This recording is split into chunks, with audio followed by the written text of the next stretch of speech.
بسم اللہ الرحمن الرحیم۔ شروع کرتا ہوں اللہ کے پاک نام سے جو بہت بڑا مہربان نہایت رحم والا ہے۔ دوستوں، بہنوں، بھائیوں، بزرگوں، السلام علیکم۔ تاریخ اسلام کی قسط نمبر 227 میں ہم آپ کو خوش آمدید کہتے ہیں، اور اس میں ہم بیان کریں گے معتصم باللہ کو۔ ابو اسحاق معتصم باللہ ہارون رشید سن 180 ہجری میں، جبکہ ہارون رشید خود بلاد روم کے طرف اعظم ہوا۔ مقام زبترہ علاقہ سرحد میں باردہ نامی ام ولد کے پیٹ سے پیدا ہوا۔ ہارون رشید کو اس کے ساتھ بہت محبت تھی۔ وہ اپنی اولاد میں جب کوئی چیز تقسیم کرتا تو سب سے زیادہ حصہ معتصم کو دیا کرتا تھا۔ معتصم کو پڑھنے لکھنے کا متعلق شوق نہ تھا۔ لڑکپن میں اس نے کھیل کود کا اندر اپنا تمام وقت صرف کیا۔ ہارون رشید نے ایک غلام کو متعین کر دیا تھا کہ معتصم کے ساتھ رہے اور جب موقع ملے اس کو پڑھایا کرے۔ جب وہ غلام مر گیا تو ہارون رشید نے کہا، اب تو تمہارا غلام بھی مر گیا، بتاؤ اب کیا ارادہ ہے؟ معتصم نے کہا کہ امیر المومنین، غلام مر گیا، میں خطاب کے جھگڑے سے چھوٹ گیا۔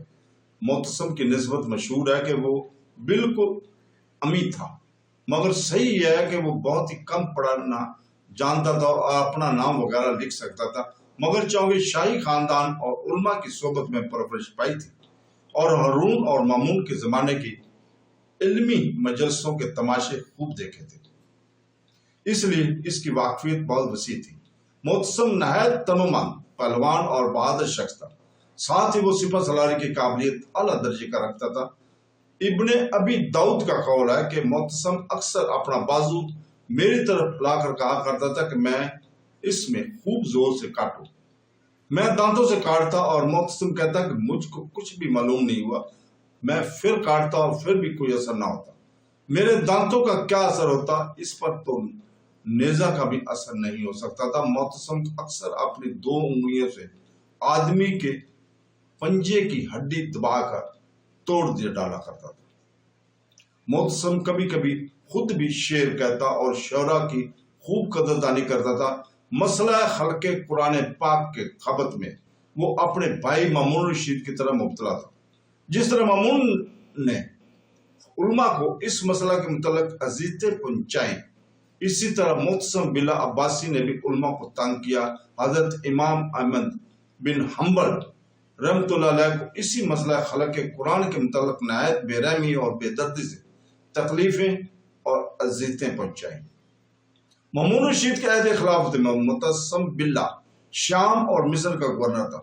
مامون رشید نے جب بلاد روم پر چڑھائی کی تو معتصم باللہ نے اپنی شجاعت کے جوہر خوب دکھائے، اسی لیے مامون رشید نے خوش ہو کر اس کو اپنا ولی عہد بنایا اور اپنے بیٹے عباس کو محروم رکھا۔ معتصم باللہ کی بیعت خلافت مامون کی وفات کے دوسرے دن 19 رجب سن 210 ہجری مطابق 10 اگست سن 833 مقام طرطوس میں ہوئی۔ فضل بن مروان ایک عیسائی اس کا کار پرواز اور نیب تھا۔ جب بغداد میں مامون رشید کی وفات کی اطلاع پہنچی تو فضل بن مروان نے اہل بغداد سے معتصم کے خلافت کی بیعت لی۔ معتصم نے بغداد میں پہنچ کر فضل بن مروان ہی کو اپنا وزیر اعظم بنایا۔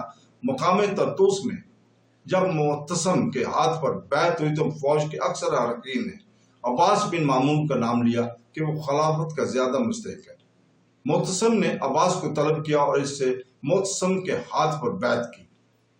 عباس کی بیعت کے بعد یہ شورش مخالفت خود بخود فرو ہوگی۔ معتصم نے یا تو عباس کے اثر کو مٹانے کے لیے اس کے زیر اہتمام شہر توانہ کی تعمیر آبادی عمل میں آئی تھی، یا اس لیے کہ سرحد روم پر ایک ایسا مضبوط مقام جس میں مسلمانوں کی آبادی تھی رومیوں کو ہر وقت اپنی طرف متوجہ رکھے گا۔ یا اللہ جانے کس لیے تخت خلافت پر مطمئن ہوتے ہی حکم دیا کہ توانہ کو مسمار اور ویران کر دیا جائے، اور اس کے باشندوں کو حکم دیا کہ اپنے اپنے شہروں کو واپس چلے جائیں اور بغداد اور جہاں سے آئے تھے وہیں جا کر آباد ہو، اس شہر کو ویران کرا کر جو سامان ساتھ لا سکتا تھا اپنے ہمراہ بغداد لے آیا، اور جو نہیں لا سکتا تھا اس کو وہیں آگ لگا کر جلا دیا گیا۔ محمد بن قاسم بن علی بن عمر بن علی بن حسین بن علی بن ابی طالب مدینہ منورہ کی مسجد میں رہا کرتے اور زید و عبادت میں اپنے اوقات بسر کرتے تھے۔ ایک خراسانی نے ان کی خدمت میں حاضر ہو کر ترغیب دینا شروع کی کہ آپ خلافت کی مستحق ہیں، آپ کو لوگوں سے خفیہ طور پر بیعت لینی چاہیے۔ چنانچہ اس نے ان لوگوں کو جو خراسان سے حج کرنے آتے اور مدینہ منورہ جاتے لا کر ان کی خدمت میں پیش کرنا شروع کیا۔ انہوں نے محمد بن قاسم کے ہاتھ پر بیعت کی۔ اس طرح جب لوگوں کی ایک معقول تعداد خراسان میں موجود ہوگی تو محمد بن قاسم ماں اس خراسانی کے جرجان چلے گئے اور مسالتاً چند روز روپوش رہے۔ وہاں بیعت کا سلسلہ خوب مخفی طور پر جاری رہا اور روسا اور عمرہ آ کر ملاقات کرتے رہے۔ بالآخر محمد بن قاسم علوی نے خروج کیا اور خراسان کے گورنر عبداللہ بن طاہر نے اس فساد کو مٹانے کی غرض سے فوج میں کی۔ نوآ تالقان میں متعدد لڑائیاں ہوں، ہر لڑائی میں محمد بن قاسم علوی کو شکست ہوئی۔ آخر محمد بن قاسم تنہا اپنی جان بچا کر وہاں سے بھاگا، مقام نسا پر پہنچ کر گرفتار ہوئے اور عبداللہ بن طاہر کی خدمت میں پیش کیے گئے۔ عبداللہ بن طاہر نے معتصم باللہ کی خدمت میں بغداد بھیج دیا۔ معتصم باللہ نے مسرور الکبیر کے زیر نگرانی قید کر دیا۔ 15 ربیع الاول سن 219 ہجری کو محمد بن قاسم بغداد پہنچے تھے۔ شوال سن 219 ہجری کو پہلی شام یعنی شب عید الفطر کو وہ موقع پا کر قید سے نکل بھاگے اور کسی کو خبر تک نہ ہوئی۔ تو دوستو اس کے ساتھ ہی آج ہم اجازت چاہتے ہیں کل تک کے لیے۔ کل انشاءاللہ تعالی ہم اگلی قسط کو آپ کے سامنے پیش کریں گے۔